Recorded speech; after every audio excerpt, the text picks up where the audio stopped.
Assalamualaikum. Welcome to my channel BSN Generic for All. So today we are going to discuss the applied nutrition chapter, introduction to nutrition. So objectives are there, and now let's start the video about the introduction of nutrition. What is nutrition? In this chapter we are going to discuss about nutrition, what is nutrition, and what are the nutrients, how many types of nutrients, and in how much amount they are needed to our body. What is nutrition? So first of all, the nutrition definition अगर हम देखें, so nutrition is basically a subject है, is a science है of food. ये जो है basically part of science है जिसमें हम food and health के relations के बारे में पढ़ते हैं. is the science of food and its relation to health and source of energy के बारे में पढ़ते हैं. So study of nutrients, nutrition में हम nutrients की study करते हैं कि फूड में कितने अमाउंट ऑफ न्यूट्रिएंट्स होते हैं, कौन कौन से न्यूट्रिएंट्स मौजूद होते हैं, एंड इसका जो है हमारे डाइट पे, हमारे हेल्थ पे एंड डिजीज़ के साथ जो इसका क्या रिलेशनशिप है, इसके बारे में पढ़ते हैं. यानी कि हम कितने अमाउंट में न्यूट्रिएंट्स ले रहे हैं, जो कि हमें कितने अमाउंट में न्यूट्रिएंट्स की ज़रूरत है कि उससे हमारा जो रिस्क ऑफ डिजीज़ है वो कम हो जाता है. एंड जो है अगर हम बहुत ज़्यादा एक न्यूट्रिएंट है वो अगर हम वो बहुत ज़्यादा अपनी अमाउंट से ज़्यादा ले लें या फिर अपने अमाउंट जो नॉर्मल अमाउंट है उससे कम ले लें, देन उसका हमारी बॉडी पे जो है वो क्या इफ़ेक्ट होगा, इसके बारे में पढ़ते हैं. एंड हाउ कि सम न्यूट्रिएंट जो होते हैं वो एलर्जिक होते हैं to some persons. Nutrient provide करते हैं, नरिशमेंट के लिए ज़रूरत होती है, जैसे कि हमारे पास डिफरेंट टाइप ऑफ न्यूट्रिएंट्स है. न्यूट्रिएंट्स जो होते हैं बेसिकली टू टाइप्स के होते हैं. ऑर्गेनिक न्यूट्रिएंट्स होते हैं, इनऑर्गेनिक न्यूट्रिएंट्स होते हैं. Organic nutrients carbohydrate, fats and proteins वगैरह आते हैं. इनऑर्गेनिक में सोडियम, कैल्शियम, मैग्नीशियम ये सारे आते हैं. सो अब हमारे पास जो है डिफरेंट टाइप ऑफ न्यूट्रिएंट्स हैं, जैसे कि कार्बोहाइड्रेट, प्रोटीन्स, फैट्स वगैरह ये सारे हो गए. अगर हम इसे राइट बैलेंस में न्यूट्रिएंट्स ना लें अपने डाइट में, देन हमारा जो हम जो है वो डिज़ीज़ के रिस्क पे हो जाते हैं. यानी हमें डिज़ीज़ होने का चांस जो है वो ज़्यादा हो जाता है, हमारे हेल्थ पे उसके बहुत ज़्यादा इफ़ेक्ट्स होते हैं, चाहे अगर वो हम बहुत ज़्यादा कम अमाउंट में ले लें या फिर बहुत ज़्यादा हाई अमाउंट में ले लें. सो बैलेंस डाइट जो है ये बहुत ज़्यादा इंपॉर्टेंट है.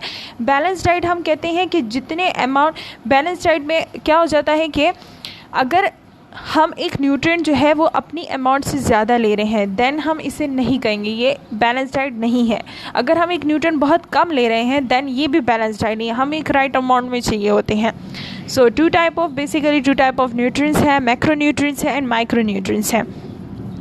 मैक्रो न्यूट्रिएंट्स हम कहते हैं जो कि हमें लार्ज क्वांटिटी में जिसकी ज़रूरत होती है. जो लार्ज क्वांटिटी में मैक्रो जो है हम बड़े को कहते हैं, माइक्रो छोटे को कहते हैं. सो मैक्रो जो कि लार्ज अमाउंट में हमें ज़रूरत होती है, जैसे कि carbohydrate, proteins, fats and water. Micro nutrient जो कि हमें स्मॉल अमाउंट में ज़रूरत होती है, जो लाइक वाइटामिन्स एंड मिनरल्स वगैरह. So first of all we are going to discuss carbohydrate. Macro nutrient है, सबसे बड़ा मैक्रो न्यूट्रिएंट जो है वो कार्बोहाइड्रेट है, जो कि हमें सबसे ज़्यादा अमाउंट में ज़रूरत होती है. Sugar, starch and fibres are types of carbohydrates की टाइप्स है. शुगर जो है ये सिंपल कार्बोहाइड्रेट्स होते हैं. सबसे simple carbohydrates are sugar. This is the MCQs point. The body quickly break down and absorb sugar. हमारे बॉडी में कार्बोहाइड्रेट जो है वो बहुत ज़्यादा क्विकली ब्रेक डाउन हो जाते हैं, शुगर्स एब्जॉर्ब्ड हो जाते हैं, एंड स्टार्च की प्रोसेसिंग होती है, मेटाबॉलिज्म होती है. एंड शुगर जो होता है ये रैपिड सोर्स ऑफ एनर्जी होता है हमारे लिए. So this is one of the another MCQs. Rapid source of energy is carbohydrates. लेकिन इससे क्या हो जाता है कि person do not leave a person feeling full. लेकिन इससे क्या हो जाता है कि हमें वो फुलनेस जो है वो नहीं मिल पाती, यानी कि सिर्फ कार्बोहाइड्रेट्स की ज़रूरत नहीं होती, हमें और भी बहुत सारे न्यूट्रिएंट्स होते हैं जो चाहिए होते हैं. They can also cause a spike in blood sugar level. लेकिन अगर ये कार्बोहाइड्रेट्स हम अपनी नॉर्मल अमाउंट से ज़्यादा ले लेंगे तो क्या हो जाएगा कि हमारी बॉडी का जो ब्लड शुगर लेवल है वो स्पाइक्स हो जाएंगे, यानी कि वो बढ़ जाएगा. जिसकी से क्या हो सकता है कि हम टाइप 2 डायबिटीज़ मेलाइटस जो कि एक क्रोनिक डिजीज़ है उसके रिस्क पे हो सकते हैं. कार्बोहाइड्रेट जो है वो भी हमें राइट अमाउंट में ज़रूरत होती है. इससे ज़्यादा या कम हम अगर लेंगे then we are going to be a risk of certain diseases. Fibre जो है is also carbohydrate and very very good source of carbohydrate जो है फाइबर्स हैं वो बहुत ज़्यादा हेल्पफुल होते हैं। सम टाइप ऑफ फाइबर जो होते हैं हम एनर्जी के लिए यूज़ करते हैं।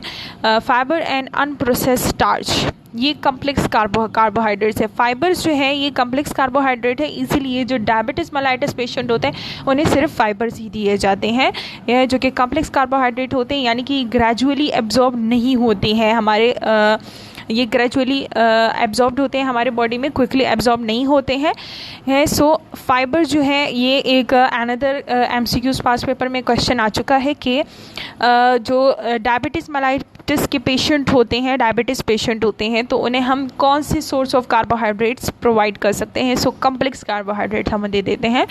It takes the body some time to break down and absorb complex carbohydrate, यानी कि इसको बॉडी के ज़्यादा टाइम चाहिए होता है इस कम्प्लेक्स कार्बोहाइड्रेट की ब्रेक डाउन एंड एब्जॉर्प्शन में। सो ये आहिस्ता आहिस्ता हमारी बॉडी में एब्जॉर्ब्ड होते हैं। सो अचानक से हमारे बॉडी का जो ब्लड ग्लूकोज लेवल है वो हाई नहीं हो सकता इसी वजह से। After eating fibre a person will feel full for longer and fibres खाने के बाद हम ज़्यादा टाइम तक जो है हमारा पेट जो है वो भरा रह सकता है, यानी कि हमारी न्यूट्रिशन वैल्यू जो है वो पूरी हो सकती है। फाइबर जो होते हैं इससे क्या हो जाता है कि डायबिटीज़ का रिस्क कम हो सकता है, कार्डियोवास्कुलर डिजीज़ का रिस्क एंड कोलोरेक्टल कैंसर का रिस्क जो है वो कम हो सकता है। कोलोन एंड रेक्टम का जो कैंसर होता है उसे हम कोलोरेक्टल कैंसर कहते हैं। सो फाइबर जो होते हैं बहुत ज़्यादा गुड सोर्स है एंड जितने भी वेजिटेबल्स हैं वो सारे fibres. Now we are discussing proteins. What is proteins? Proteins जो हैं ये भी मैक्रोन्यूट्रिएंट्स हैं एंड प्रोटीन्स जो होते हैं ये अमाइनो एसिड से बने होते हैं as you know, and organic compound है, नेचुरली होता है हमारे पास। एंड प्रोटीन्स जो होते हैं ये 20 ऐसे अमाइनो एसिड्स होते हैं जो कि हमारे बॉडी के बहुत ज़्यादा इसेंशियल होते हैं एंड हमें वो फूड में चाहिए होते हैं। एंड कुछ फूड ऐसे होते हैं जो कि हमें ये सारे के सारे अमाइनो एसिड जो इसेंशियल अमाइनो एसिड्स हैं 20 ये हमें देते हैं। हमारा जो अमाउंट है, हमारी जो नीड है वो इससे पूरी हो जाती है। सम फूड जो होते हैं ये कंप्लीट प्रोटीन्स होते हैं या लाइक इसमें सारे के सारे इसेंशियल अमाइनो एसिड्स मौजूद होते हैं। ज़्यादातर जो प्लांट बेस्ड फूड्स होते हैं, प्लांट बेस्ड जो प्रोटीन्स होते हैं सो इसमें कंप्लीट प्रोटीन्स जो हैं ये 20 अमाइनो एसिड मौजूद नहीं होते हैं, जिसकी वजह से जो वेजिटेरियन लोग होते हैं तो उन्हें रेंज में फूड ऐसे चाहिए होते हैं, प्रोटीन्स चाहिए होते हैं जो कि उनकी ये 20 अमाइनो एसिड की जो नीड है ये पूरी कर सके through out the day. So these are the proteins, okay, essential amino acids की ज़रूरत होती है। हेल्थी फैट्स, सो मैक्रोन्यूट्रिएंट में थर्ड हमारे पास है फैट्स। फैट जो है ये इसेंशियल होता है for lubricating joints. First of all हम इसमें से एक MCQs पॉइंट ऑफ व्यू से एक बात हम करना भूल गए कि कार्बोहाइड्रेट्स एंड जो प्रोटीन्स होते हैं ये प्रोवाइड करते हैं 4 kilo calorie energy, okay, and जो फैट्स होते हैं ये प्रोवाइड करते हैं 9 किलो कैलोरी एनर्जी, ओके। सो ये MCQs पॉइंट ऑफ व्यू से ये क्वेश्चन आ सकता है।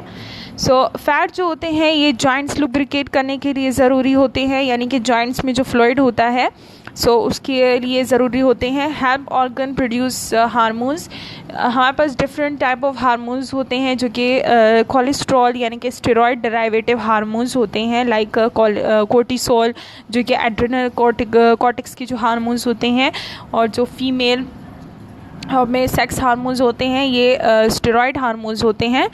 सो helping enable the body to observe certain vitamins को की एब्जॉर्प्शन के लिए फ़ैट ज़रूरी होते हैं, like vitamin D and inflammation के लिए ज़रूरी होते हैं, रिड्यूस करने के लिए, एंड ब्रेन हेल्थ की प्रिजर्विंग के लिए, क्यों बिकॉज फैट जो होते हैं ये शॉक एब्जॉर्बर्स होते हैं एंड ये जो है हमें बहुत सारी इंजरीज से बचा सकते हैं।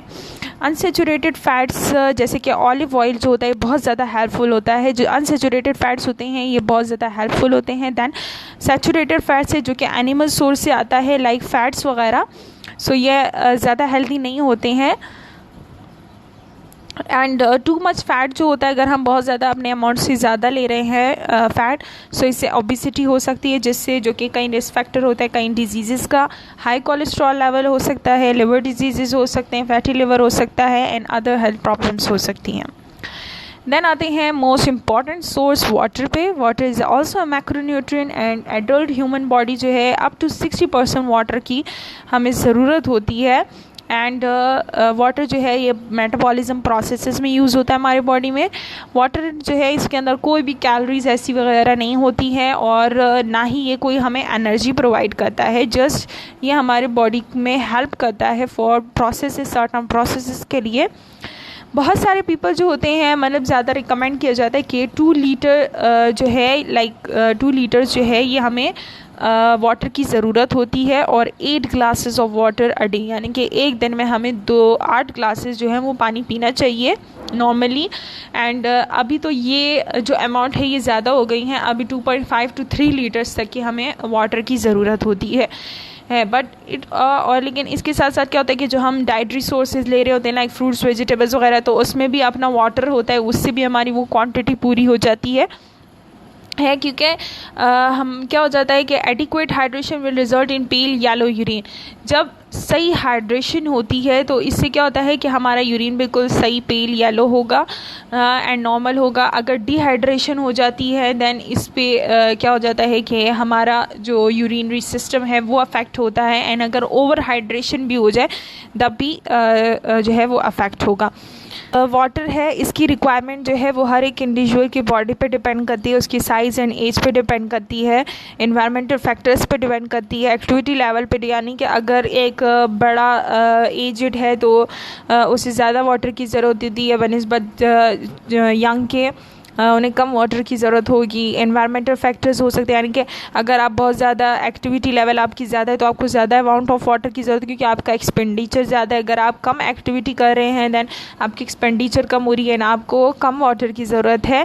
एंड हेल्थ स्टेटस पे डिपेंड करता है, अगर कोई रेनल डिजीज़ का पेशेंट है उस पर वाटर रिस्ट्रिक्शन हो जाती है एंड कोई नॉर्मल है तो उसे वाटर लेना होता है अपनी अमाउंट का। So that's all. Hope so आप लोग को इस लेक्चर की समझ आ रही होगी। Then we are going to discuss minerals हम डिस्कस करेंगे calcium, magnesium, iron, sodium, zinc and phosphorus के हमें कितनी अमाउंट में ज़रूरत होती है। एंड जितने भी ये माइक्रो न्यूट्रिएंट्स में जितने भी मिनरल्स वाइटामिन आ रहे हैं तो इनकी जो अमाउंट है जो बेसिकली ये बहुत ज़्यादा एमसीक्यूज़ में आती है, आपको बहुत अच्छे से याद करना होगा। The body need carbon, hydrogen, oxygen and nitrogen. हमारी बॉडी को carbon, hydrogen, oxygen and nitrogen की ज़रूरत होती है जो कि हवा में होते हैं, एयर में होते हैं। इसके साथ साथ हमें डाइटरी मिनरल्स की भी ज़रूरत होती है like iron, potassium and so on, इस सब की ज़रूरत होती है। इन मोस्ट केसेस में varied and balance diet will provide the mineral person need. If a deficiency occur doctor में recommend supplements.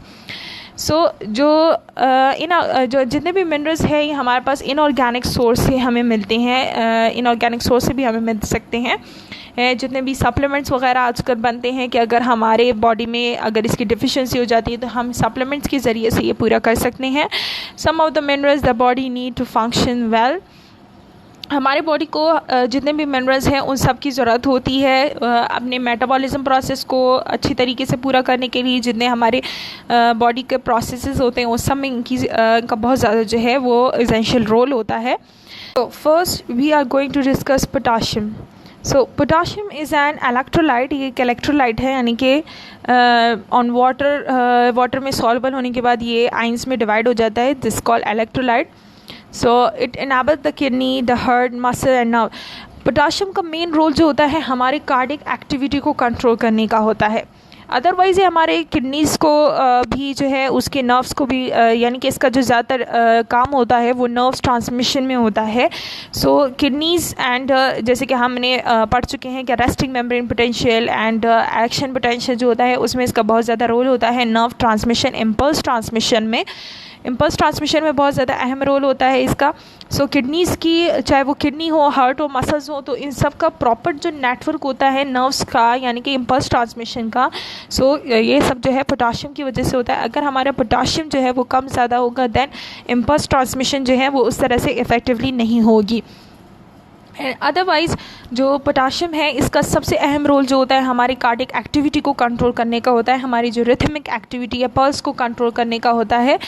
So 2015 to 2020 dietary guideline जो है उसके मुताबिक अमेरिकन की जो डाइटरी गाइडलाइन है उसमें ये रिकमेंड किया जाता है कि एडल्ट जो है उनको 4700 मिलीग्राम्स ऑफ पोटाशियम जो है वो ईच डे चाहिए होता है। So this is the right amount 4700 milligram of potassium. And वैसे जो हमारे बॉडी में जो नॉर्मल पोटाशियम है लेवल वो होता है फ्रॉम 3 to 5.5 नॉर्मल पोटाशियम होता है हमारे बॉडी का मिली इक्विवेलेंट होता है। टू मच अगर बहुत ज़्यादा पोटाशियम हमारे हाई ब्लड में है सो इससे क्या हो जाता है कि हाई ब्लड प्रेशर हो सकता है, स्ट्रोक हो सकता है एंड किडनी स्टोन्स हो सकते हैं। एंड टू मच हार्मफुल होता है टू पीपल। अगर बहुत ज़्यादा कम है, अगर पोटाशियम जो है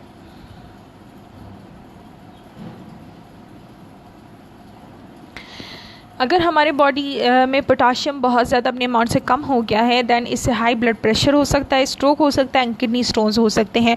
एंड अगर ये अमाउंट बहुत ज़्यादा हो गई, टू मच हो गई है, दैन किडनी डिजीज़ हो सकती हैं इसकी वजह से, बिकॉज किडनी जो है वो पोटाशियम को एक्सक्रीशन एंड उसकी सिक्रीशन में हेल्प करता है।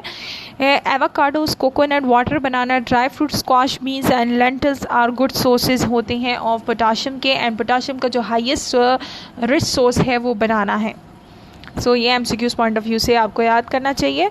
देन आते हैं सोडियम पे। सोडियम जो है ये भी एक इलेक्ट्रोलाइट है। एंड सोडियम के कौन कौन से फंक्शंस हैं? हमारे नर्व एंड मसल जो फंक्शंस होते हैं उसे मेंटेन करता है, फ्लूइड लेवल को मेंटेन करता है। बिकॉज सोडियम जितना ज़्यादा होता है हमारे ब्लड में उतना ही ज़्यादा वाटर रिटेंशन होती है। एक सोडियम मॉलिक्यूल जो है ये 6 वाटर मॉलिक्यूल्स को रिटेन करके रखता है। ये जैसे कि हमें पहले भी आपको लेक्चर्स में बता चुकी हूँ न्यूट्रिशन के कि एक सोडियम जो होता है इसके साथ 6 वाटर मॉलिक्यूल्स होते हैं, ओके, रिटेन होते हैं। सो जितना ज़्यादा सोडियम होगा हमारे बॉडी में उतना ज़्यादा वाटर होगा एंड फ्लूइड एक्यूमुलेशन होगी, इससे हाइपोवॉल्यूमिक शॉक हो सकता है। सो अगर बहुत ज़्यादा कम हो गया sodium than we called it hyponatremia. Hyponatremia means too little sodium in the, अपनी राइट अमाउंट से कम है बहुत ज़्यादा सोडियम।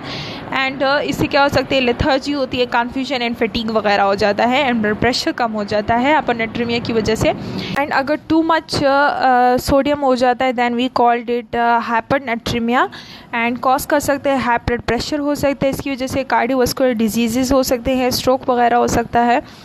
करंट गाइडलाइंस के मुताबिक हमें जो है 2300 milligram of sodium per day लेना चाहिए। अराउंड 1 टीस्पून की जो होता है ये होता है हमारे बॉडी में वो 130 to 135 मिली इक्विवेलेंट होता है, ओके। ये हमारे नर्व इम्पल्सिस में बहुत ज़्यादा हेल्प करता है, लाइक पोटाशियम की तरह। Resting membrane potential, action membrane potential में बहुत ज़्यादा हेल्प करता है, जिसकी वजह से हमारे मसल्स जो हैं फंक्शनिंग को कंट्रोल करते हैं, मेंटेन करते हैं। एंड सोडियम जो है ये हमारे बॉडी के किडनीज़ के ज़रिए से एक्सक्रीट होता है। सो ये किडनी डिजीज़ इसी वजह से हो सकती है कि अगर इसके एक्सक्रीशन वगैरह में कोई प्रॉब्लम हो जाती है। नाउ कैल्शियम जो है, बॉडी जो है कैल्शियम हमारी जितना भी स्केलेटन है पूरी बॉडी का ये सारा कैल्शियम से बना है, पूरे बोन्स कैल्शियम से बने हैं। सो नर्वस सिस्टम के लिए बहुत ज़्यादा ज़रूरी होता है, कार्डियोवास्कुलर हेल्थ के लिए ज़रूरी होता है एंड अदर फंक्शंस परफॉर्म करता है। अगर बहुत ज़्यादा कम कैल्शियम हम ले रहे हैं दैन इससे क्या हो जाता है कि हमारे बोन्स, टीथ वगैरह जो हैं, बोनी पार्ट जो है वो वीकन हो जाते हैं, जिसकी वजह से बहुत सारी डिजीज़ हो सकती हैं। एंड अगर सेवियर डिफिशिएंसी हो जाती है तो इससे क्या होता है कि हमारा जो रिथम वगैरह है, हार्ट रिथम कंट्रोल नहीं होता है एंड टिंगलिंग होती है in the fingers and changes. Like calcium की डिफिशिएंसी की वजह से टेटनस होता है, मसल्स जो होते हैं वो इनवॉलंटरी मूवमेंट करते हैं, बहुत ज़्यादा लाइफ थ्रेटनिंग डिजीज़ इसकी वजह से हो सकती हैं। एंड अगर हम बहुत ज़्यादा ले रहे हैं, कैल्शियम की अमाउंट बहुत ज़्यादा कंज्यूम कर रहे हैं, दैट इससे कंस्टिपेशन हो सकता है, किडनी स्टोन्स हो सकते हैं एंड रिड्यूस करता है एब्जॉर्प्शन ऑफ अदर मिनरल्स की एब्जॉर्प्शन भी अफेक्ट हो सकती है। करंट गाइडलाइंस के मुताबिक एक एडल्ट जो है उसे 1000 मिलीग्राम अ डे कैल्शियम की ज़रूरत होती है एंड 1200 मिलीग्राम फॉर वुमेंस के लिए जो कि जिनकी एज 51 से अबव होती है उनको 1200 मिलीग्राम्स की ज़रूरत होती है। एडल्ट के लिए 1000 milligram per day. Good sources जो होते हैं जितने भी डेयरी प्रोडक्ट्स हैं, legumes and green leafy vegetable, ये सारे कैल्शियम की सोर्स हैं, लेकिन हाई सोर्स जो है वो डेयरी प्रोडक्ट। फोस्फोरस जो है ये बहुत ज़्यादा इम्पॉर्टेंट होता है हमारे हेल्थ के लिए, एंड ये कैल्शियम के साथ ही प्रेजेंट होता है हमारे बोनी पार्ट्स में है। 2 लीटर अगर हम बहुत ज़्यादा कम फॉस्फोरस लेते हैं दैन इससे बोन डिजीज़ हो सकती हैं, एपेटाइट अफेक्ट कर सकती है, मसल स्ट्रेंथ कम हो जाती है, कोऑर्डिनेशन अफेक्ट करती है, एंड रिजल्ट में क्या हो जाता है, एनीमिया हो जाता है, इन्फेक्शन का रिस्क ज़्यादा हो जाता है, बर्निंग एंड प्रिकलिंग सेंसेशंस होती है, स्किन में कन्फ्यूजन हो सकती है। टू मच डाइट में लेंगे दैन कॉज करता है हेल्थ प्रॉब्लम लाइक टॉक्सिसिटी हो सकती है, सप्लीमेंट्स की वजह से medications and phosphorus metabolism problem हो सकती है। एडल्ट जो होती हैं इनको 700 milligram of phosphorus each day ज़रूरत होती है, and MCQs point of view से आप लोगों ने ये याद कर लेने हैं। गुड सोर्सेज जो होते हैं dairy product, salmon, lentils and cashew ज़्यादा गुड सोर्सेज हैं।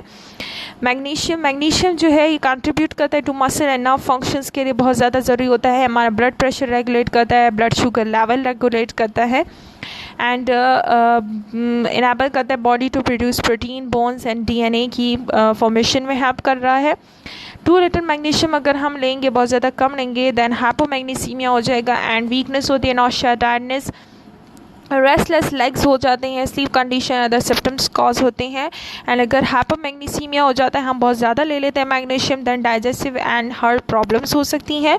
Nuts, spinach and beans good sources है मैग्नीशियम के। एडल्ट फीमेल को 320 मिलीग्राम ऑफ मैग्नीशियम की ज़रूरत होती है ईच डे, एंड मेल्स को 420 मिलीग्राम। जिंक जो है ये बहुत ज़्यादा इंपॉर्टेंट रोल प्ले कर रहा होता है in health of body cells, जितने भी सेल्स हैं उस सब में जिंक प्रेजेंट होता है, एंड इम्यून सिस्टम में इसका बहुत ज़्यादा अहम रोल होता है, वुंड हीलिंग में एंड प्रोटीन्स की फॉर्मेशन में। 2 litre can lead to hair loss, अगर बहुत ज़्यादा हम कम लेंगे दैन इससे हेयर लॉस कॉज हो सकता है, स्किन पे सोर्स बन सकते हैं, एंड चेंज आ जाते हैं टेस्ट और स्मेल में, एंड डायरिया हो सकता है। अगर हम बहुत ज़्यादा ले लेते हैं अमाउंट में दैन डाइजेस्टिव प्रॉब्लम्स हो सकती है, एंड हेडेक। एडल्ट फीमेल्स को 8 मिलीग्राम ऑफ जिंक की ज़रूरत होती है, एंड एडल्ट मेल को 11 मिलीग्राम।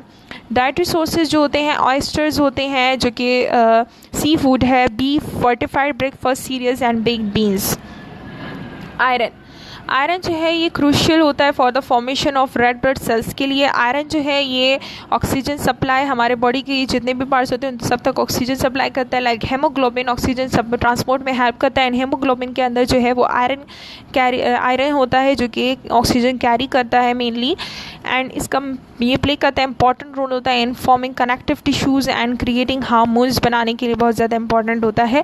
अगर बहुत कम अमाउंट में हमारी बॉडी में आयरन कम है, लाइक हम जो कहते हैं कि HB हेमोग्लोबिन कम हो गया है, मीन्स आयरन कम हो गया है, दैन एनीमिया हो सकता है, डाइजेस्टिव इश्यूज़ हो सकती है, वीकनेस होती है, एंड डिफ़िकल्टी थिंकिंग। अगर बहुत ज़्यादा आयरन हो गया है दैन डाइजेस्टिव प्रॉब्लम हो जाती है, and high level can be fatal हो सकता है, यानी कि लाइफ थ्रेटनिंग कोई भी डिजीज़ हो सकती है इसकी वजह से। गुड सोर्सेज जो होते हैं fortified cereals, beef, liver, lentils and spinach जो हैं ये बहुत ज़्यादा अहम सोर्सेज हैं। आयरन जो है वो सबसे ज़्यादा जो प्रोटीन जो जितने भी जो मीट्स वगैरह हैं उन सब में बहुत ज़्यादा होता है। गुड सोर्सेज ये हैं, एंड एडल्ट जो है नीड करते हैं 8 मिलीग्राम ऑफ आयरन की पर डे ज़रूरत होती है, लेकिन फीमेल जो है इन्हें 18 मिलीग्राम की ज़रूरत होती है during the reproductive years, because जो फीमेल्स में मेंस्ट्रुअल साइकिल चलता है उसमें आयरन की बहुत ज़्यादा लॉस हो जाता है, जिसकी वजह से उन्हें ज़्यादा अमाउंट में आयरन की ज़रूरत होती है।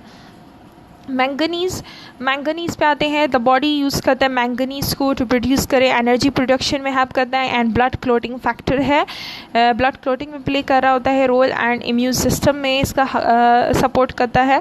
अगर बहुत कम हम यानी कि हाइपोमैग्नीसीमिया में चले गए हैं दैन मैंगनीज़ कम हो गया बहुत ज़्यादा। 2 लीटर अगर हम ले लें दैन बोन्स वीक हो जाते हैं, चिल्ड्रंस में स्किन रैशेज आ जाते हैं, एंड मूड चेंजेस होती हैं वुमेंस में। टू मच कैन लीड करता है टू ट्रिमर्स हो जाता है, मसल स्पाज्म हो सकता है, सिम्टम्स अदर सिम्टम्स हो सकते हैं, लाइक अगर बहुत ज़्यादा हाई अमाउंट में हम ले रहे हैं। Muesli, hazelnuts, brown rice, chickpeas and spinach और प्रोवाइड कर रहा है मैंगनीज़। मेल एडल्ट्स को 2.3 मिलीग्राम ऑफ मैंगनीज़ की ज़रूरत होती है ईच डे, एंड फीमेल्स को 1.8 मिलीग्राम। कॉपर हेल्प करता है बॉडी को make energy and produce connective tissues and blood vessels की फॉर्मेशन में हेल्प करता है। अगर हम बहुत कम ले रहे हैं कॉपर दैन टायर्डनेस हो सकती है, patches of light skin, high cholesterol इसकी वजह से हो सकता है, एंड कनेक्टिव टिश्यू डिसऑर्डर्स हो सकते हैं। टू मच कॉपर जो होता है अगर बहुत ज़्यादा ले रहे हैं तो इससे लिवर डैमेज हो सकता है, एब्डोमिनल पेन होता है, नॉशिया एंड डायरिया हो सकता है। Too much copper also reduce करता है एब्जॉर्प्शन ऑफ जिंक को, यानी कि अगर हम एक मिनरल्स वगैरह में से कोई एक कम ले रहे हैं देन ये दूसरे मिनरल्स की एब्जॉर्प्शन या एक्सक्रीशन में भी जो है वो इसका अफेक्ट होता है। गुड सोर्सेज जो है कॉपर की वो है बीफ लिवर अगर हम ले रहे हैं, oyster, potatoes, mushroom, seam seed and sunflower seed जो होते हैं ये सारे गुड सोर्सेज हैं ऑफ कॉपर। एडल्ट जो है ये नीड करते हैं 900 माइक्रोग्राम ऑफ कॉपर की ज़रूरत होती है each day. And then unit जो है ये याद करना बहुत ज़रूरी है कि मिलीग्राम है, माइक्रोग्राम है। सिलीनियम, सिलीनियम जो है ये 24 सेलेनोप्रोटीन से बना होता है एंड क्रूशल रोल होता है इसका रिप्रोडक्टिव एंड थायराइड हेल्थ को मेंटेन करता है। ये एक एंटीऑक्सीडेंट भी है, सो सेल डैमेज जो है यानी कि सेल रिपेयरमेंट में हेल्प करता है।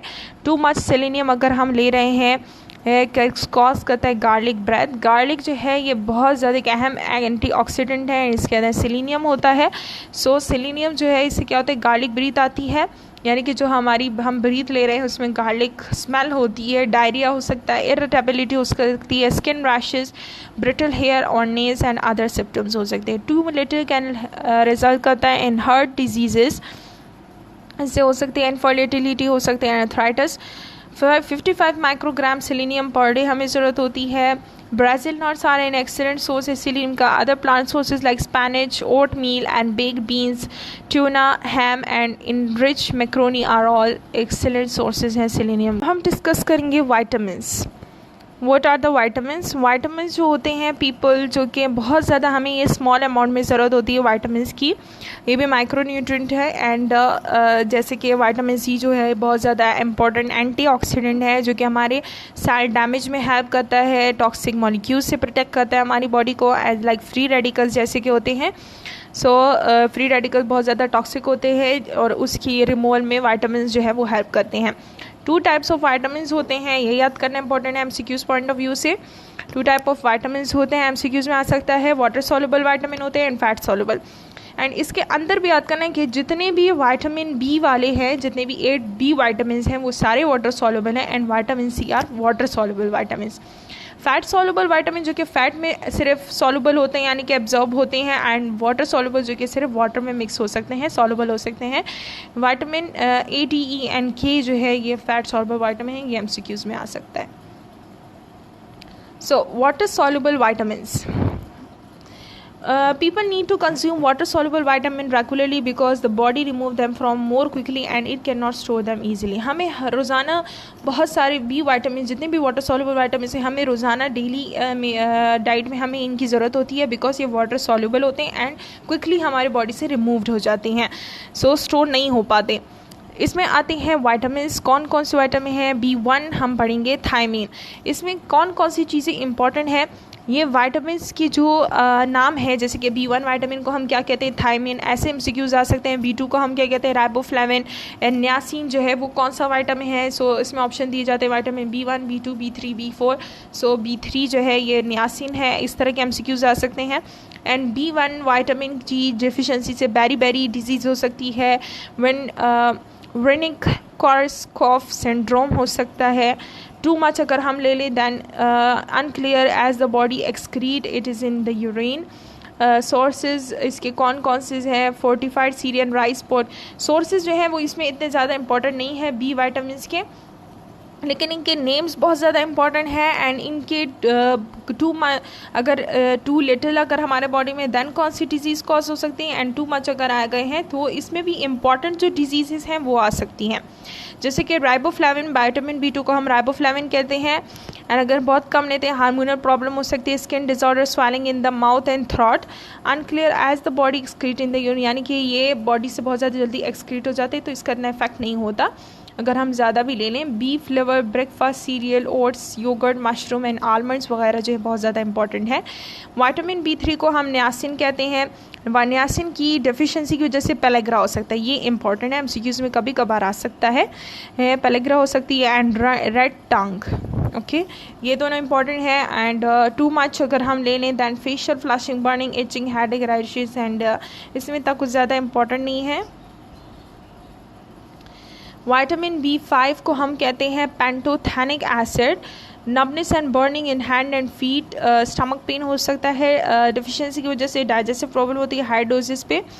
एंड B6 को हम कहते हैं पायरिडॉक्सिन या पायरिडॉक्सोल, इससे की डिफिशिएंसी की वजह से एनीमिया हो सकता है, इची रैश स्किन होती है, एंड टू मच लेने की वजह से नर्व डैमेज हो सकते हैं, loss of muscle control.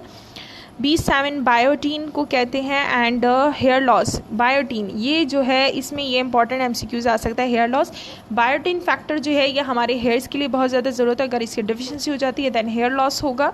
And हमारे आइज़ के लिए बहुत ज़्यादा ज़रूरी होता है एंड अदर ओपनिंग कंजक्टिवाइटिस के लिए, और हाई के लिए अगर हम बहुत ज़्यादा ले लें, अमाउंट ज़्यादा हो जाए तो इससे कितना ज़्यादा इफेक्ट नहीं होगा। एंड B9 बहुत ज़्यादा इंपॉर्टेंट है। फोलिक एसिड जो होता है अगर फोलिक एसिड की कमी हो जाती है than weakness, fatigue, difficulty focusing, heart palpitation, shortness of breath हो जाती है। एंड इंक्रीज रिस्क की वजह से कैंसर हो सकता है। ओके बिकॉज फोलिक एसिड जो है ये सेल डिविजन में बहुत ज़्यादा हेल्प करता है।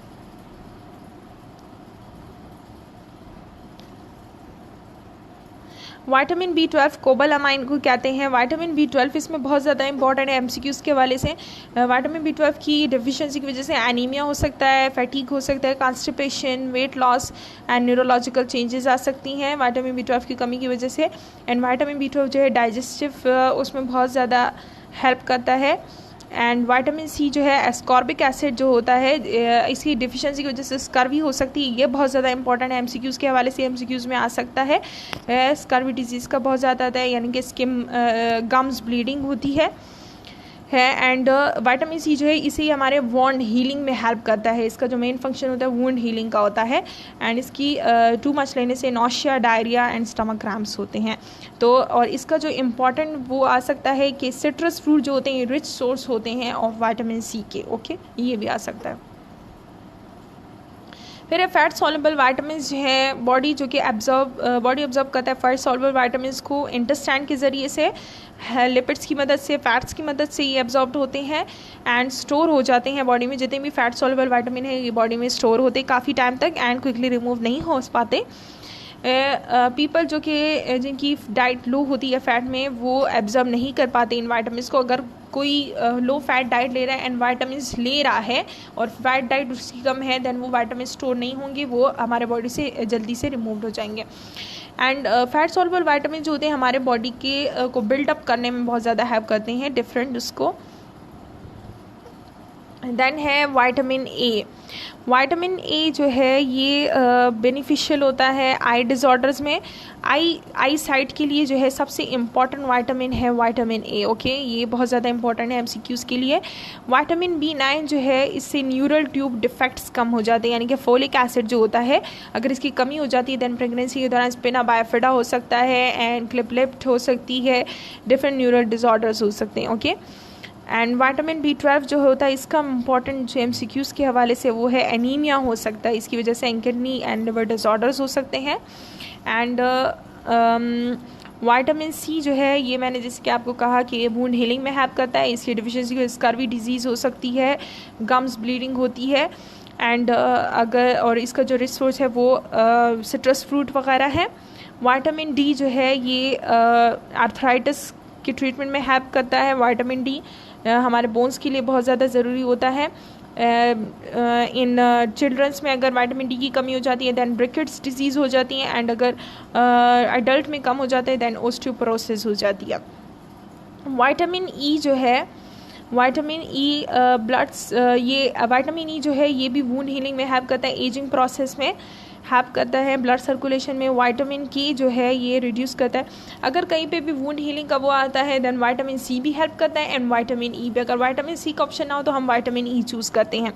विटामिन K जो है ये menstrual pain and internal bleeding जो है इसके लिए बहुत ज़्यादा ज़रूरी होता है, ये भी MCQs में आ सकता है।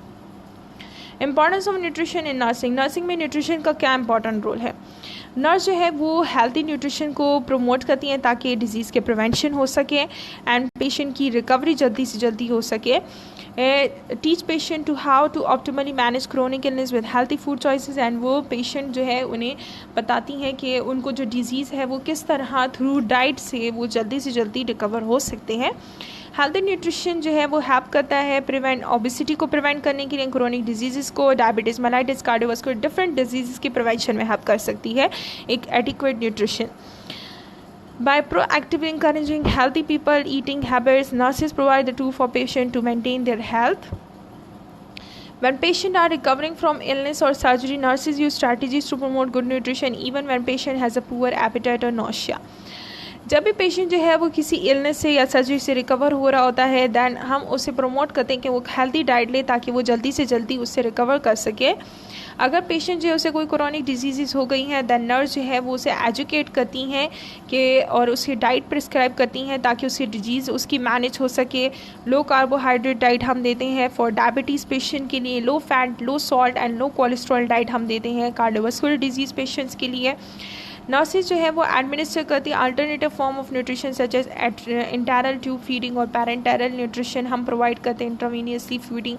अगर कोई ऐसा डिजीज़ पेशेंट है कि वो बाय ओरल नहीं ले सकता, दैन हम उससे वो फीडिंग जो है उसकी न्यूट्रिशन पूरी करते हैं थ्रू इंटरनल ट्यूब से, ट्यूब फीडिंग से एनजी ट्यूब से पास करते हैं. इंटरनल ट्यूब फीडिंग हम उसे कहते हैं, एंड पैरेंटरल जो होता है इंट्रावीनियसली हम फीड करते हैं. नर्सेज जो है वो एडवोकेट होती हैं पेशेंट्स की, एंड अगर उसे कभी भी कोई न्यूट्रिशन डेफिसिट आता है उसको उसकी कंडीशन जो है मेंटेन करने में हेल्प करती हैं. जैसे कि नर्स जो है ये फर्स्ट नोटिस करती है कि पेशेंट जो है अगर उन्हें स्वॉलोइंग में डिफ़िकल्टी है मील टाइम में, and advocate for swallow study to prevent aspiration, and then वो मैनेज करती हैं इस तरह से क्रिटिकल थिंकिंग परफॉर्म करती हैं कि हाँ अगर पेशेंट को स्वॉलोइंग में डिफ़िकल्टी है दैन हमें उसे एस्पिरेशन से कैसे बचाना है. एस्पायरेशन यानी कि अगर कोई भी जो हमारा ईटिंग फूड है, अगर कोई भी फूड या कोई भी ऐसा डाइजेस्टिव सिस्टम में अगर जाना होता है एंड एक्चुअली अगर वो एस्पायरेट कर जाता है, यानी कि अगर वो हमारे ट्रैकिया में चला जाता है गलती से, देन एस्पिरेशन नमूनिया हो सकता है, इससे डिफरेंट डिजीज़ कॉज हो सकती हैं. उसे ध्यान में रखते हुए जो है वो नर्स जो है वो ऐसा स्टेप लेती है. नर्स जो है वो ऑल्सो नोटिस करती है साइको सोशल रिस्क फैक्टर्स देखती हैं that place a patient address for poor nutrition.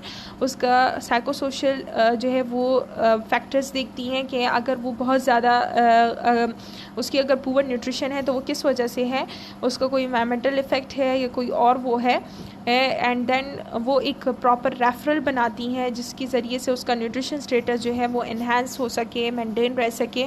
अगर उसे कोई जो है सोशल वो है इशू है जिसकी वजह से वो अपनी सही न्यूट्रिशन मेंटेन नहीं कर सकता, देन नर्स जो है वो उसके लिए भी एक एडवोकेट का काम करती हैं.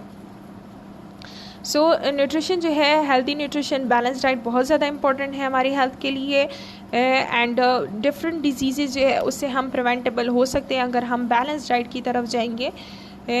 So this is the chapter about nutrition. Hope so you will understand the video completely. If you like this video, please subscribe the channel and share it with your friends. Thank you. Allah.